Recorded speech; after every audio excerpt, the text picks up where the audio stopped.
Mesdames, Messieurs les membres du conseil d'administration de la BRH,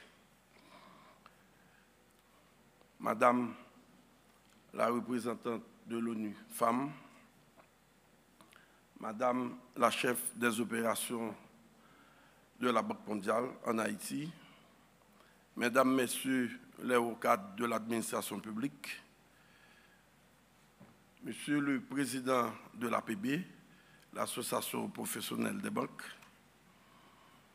Mesdames, Messieurs les représentants du secteur privé des affaires, de la société civile, des universités et des organisations de femmes, Mesdames, Messieurs les membres de la presse écrite, parlée et télévisée, Mesdames, Messieurs, ce matin, je me sens honoré de prendre la parole à ces 2 journées de réflexion et je profite de l'occasion pour adresser mes plus vives félicitations à la Banque de la République d'Haïti pour l'organisation de ce forum qui permettra à coup sûr de recueillir des suggestions et des propositions importantes en vue de créer des opportunités économiques de façon durable et inclusive dans le pays.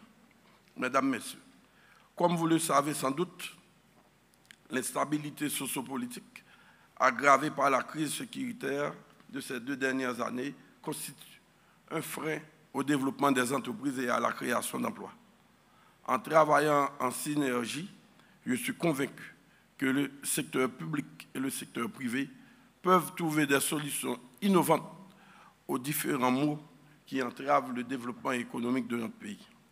Depuis ma prise de fonction comme ministre de l'économie et des finances, nous nous sommes donnés comme objectif de moderniser les politiques économiques afin de favoriser la création d'emplois, encourager l'entrepreneuriat sur tout le territoire national et transformer l'économie de façon structurelle. Ainsi, le ministère a lancé le projet de transformation économique et d'emploi dans le secteur privé, PSZ, qui vise à améliorer la compétitivité des petites et moyennes entreprises, à renforcer les chaînes de valeur et à soutenir leur résilience face aux crises, notamment par des services de développement commercial et l'accès aux ressources financières.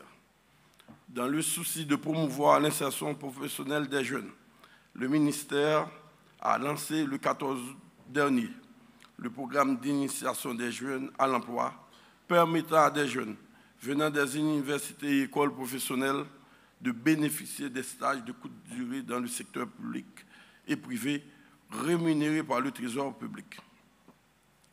Relancé dans un premier temps avec une cohorte de 267 jeunes, le PIJ sera progressivement étendu à travers tous les départements du pays, dans le but de promouvoir la création de pôles économiques alternatifs dans le pays.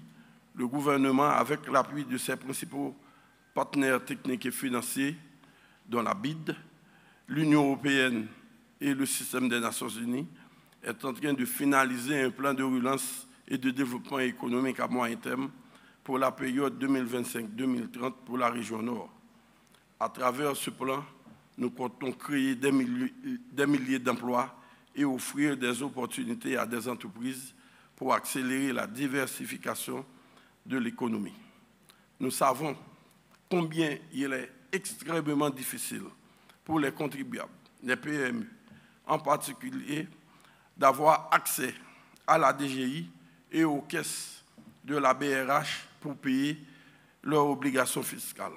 Les PME sont obligées de déployer des ressources importantes pour faire face, pour payer ces obligations. Et cela impacte négativement la structure de leurs coûts de production et limite l'accès à certains biens et services à une grande partie de la population. Pour corriger cette situation, nous sommes en train de travailler de concert avec la BRH à permettre aux contribuables de payer leurs droits et taxes à travers les guichets des banques commerciales. Une plateforme d'échange de données entre le ministère de l'économie et des finances, la DGI, la douane est déjà mise en place. L'accès à cette plateforme va être étendu à toutes les banques commerciales en vue de contribuer à réduire les coûts de transaction en Haïti. Sur un autre plan, le MEF poursuit et encourage la dynamique des réformes des finances publiques déjà initiées visant à moderniser la fiscalité et à améliorer la gestion des ressources publiques au profit des populations et de l'économie. Je voulais mentionner l'interconnexion des systèmes de la DGI et de la douane, la digitalisation des déclarations et paiements fiscaux à travers les banques commerciales pour faciliter les contribuables. Le décret sur la signature électronique pour renforcer l'efficacité dans les services et assurer le développement des entreprises grâce à la digitalisation des processus, la départementalisation des crédits budgétaires. Qu'est-ce qu'on entend par là? La départementalisation des crédits budgétaires. Une entreprise qui, Jacques Mel, n'a pas aucun intérêt à participer dans le processus de marché public lancé par le ministère des Finances. Un bon exemple simple. Le ministère des Finances a besoin d'acheter 10 sacs ciment pour les réparer localement. Là, les cotons fournisseurs là, bidé. Et les fournisseurs là, bidé, ont un chèque pour les mettre. Mais derrière chèque là, il faut qu'ils aient une patate, il faut qu'ils aient une carte d'identité fiscale. Tout ça représente un investissement pour cette petite et moyenne entreprise. Parce que 10 sacs ciment, ils recevoir. Marcher ça chaque 10 ans. Donc, qui intérêt, nous-mêmes qui investissons là, à investir dans le pays patate, nos bonnes taxes pour seulement 10 sacs ciment. Donc, il faut que nous déplacions masse crédit qui n'a pas au prince pour aller joindre Mounio en province, pour aller joindre PME en province. Il faut que BNC finance petites et moyennes entreprises pour participer. Il faut que BNC ne pas prendre masse monétaire à l'hypothèse pas au prince. Pendant ce temps, PME n'a pas accès au crédit. On a parlé de digitalisation, secteur informel. Secteur informel, là, moi j'ai été au Brésil. J'ai acheté un verre jus dans la rue, j'utilisais carte de crédit. Mais pour faire, le Brésil, il y a une infrastructure technologique, il y a un backbone, il y a une fibre optique. On n'a pas au prince, on ne peut pas utiliser carte de crédit parce que pas de signal. Donc, il faut que nous résoudre le problème de base. C'est ne pas résoudre le problème de base afin de équiter des gens. Digitalisation, c'est bobine. Mon a toujours, c'est 1% qui a les Saint-Louis. Chez les frères du Sacré-Cœur, c'est eux-mêmes qui ont accès à ce service. Et nous avons créé de l'inégalité. Il faut que nous prenions risque pour nous moderniser l'économie, mettre structure et infrastructure. Haïti a besoin d'un réseau de fibre optique pour pas avoir une différence entre Port-au-Prince et les Anglais et c'est à la source. Si nous ne pouvons pas le faire, vous créez de l'inégalité, vous allez créer de l'insécurité. C'est ça qui veut nous là.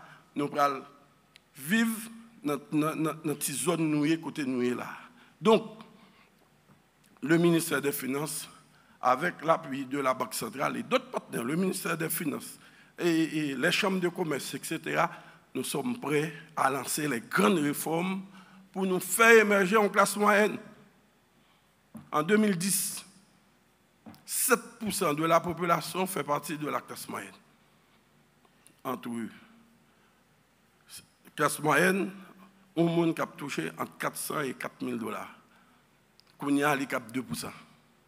Parce que les emplois dans le secteur assemblage la produit, en pile entreprise dans le centre-ville fermé, nous et volume de crédit que banque a diminué, c'est-à-dire que moins d'emplois, plus de monde. Le gouvernement a dit en pile monde tombé dans l'insécurité alimentaire, moins dit moun vient pauvre. Donc pour nous, il faut que nous repenser l'économie. Nous sommes prêts au ministère des Finances à prendre des risques, mais avec nos partenaires du secteur privé, des banques, il faut que nous venez à dire grave, il faut nous retourner sous lui. 80%, 99% des transactions se font en cash.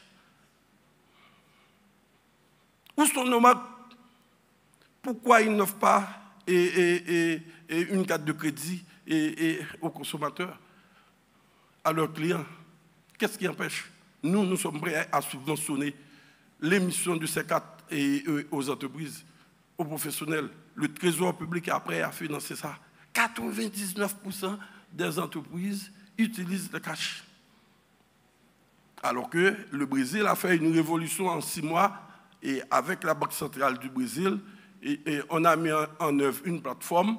Maintenant, tout le monde l'utilise. Que vous allez dans foire, que vous allez dans un gros hôtel, c'est la même chose. Mais Brésil, le gouvernement brésilien a investi dans les infrastructures technologiques. On ne peut pas laisser Digicel ou bien Natcomcel le faire. L'argent et Conatel que Digicel transféré et sous Bayo, il faut qu'il réinvestisse dans des zones pour faciliter l'accès de la population à l'Internet.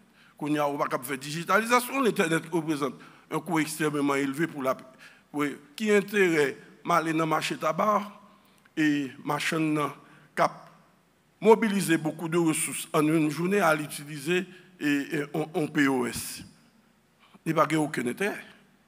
Mais la carte de crédit dans le BIH, là, l'utiliser et Panama.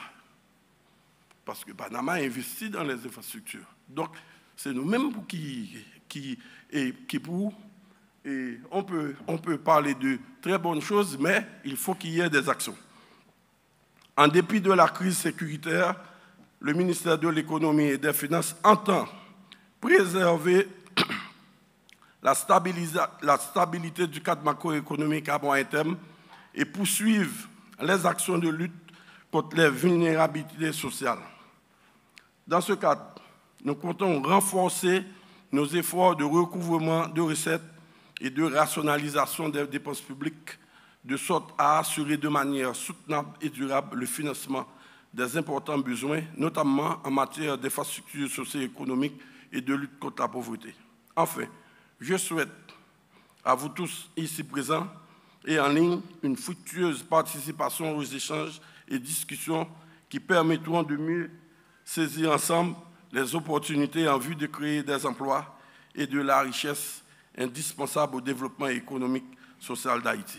Je vous remercie.